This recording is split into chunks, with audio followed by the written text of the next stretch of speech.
Dekabrın 25-də Bakının Səbail rayonunda Azərbaycan prospekti ilə Əhməd Cavad küçəsinin kəsişməsində baş verən yol nəqliyyat hadisəsi zamanı səkidə olarkən üzərinə yol nişanı aşan 10 yaşlı Sərxan Hüseynliyə kömək edən polkovnik leytinant Müşfiq Gözəlov tanınmış şəxsin övladı imiş.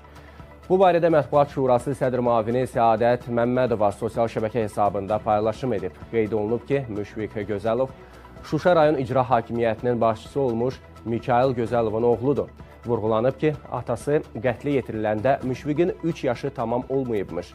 Xatırladaq ki, Mikail Gözəlov 11 dekabr 1991-ci ildə təcili yardım maşını sürücüsü Elbrus İbrahimov tərəfindən avtomat silahdan açılan atəşlə qətlə yetirilib.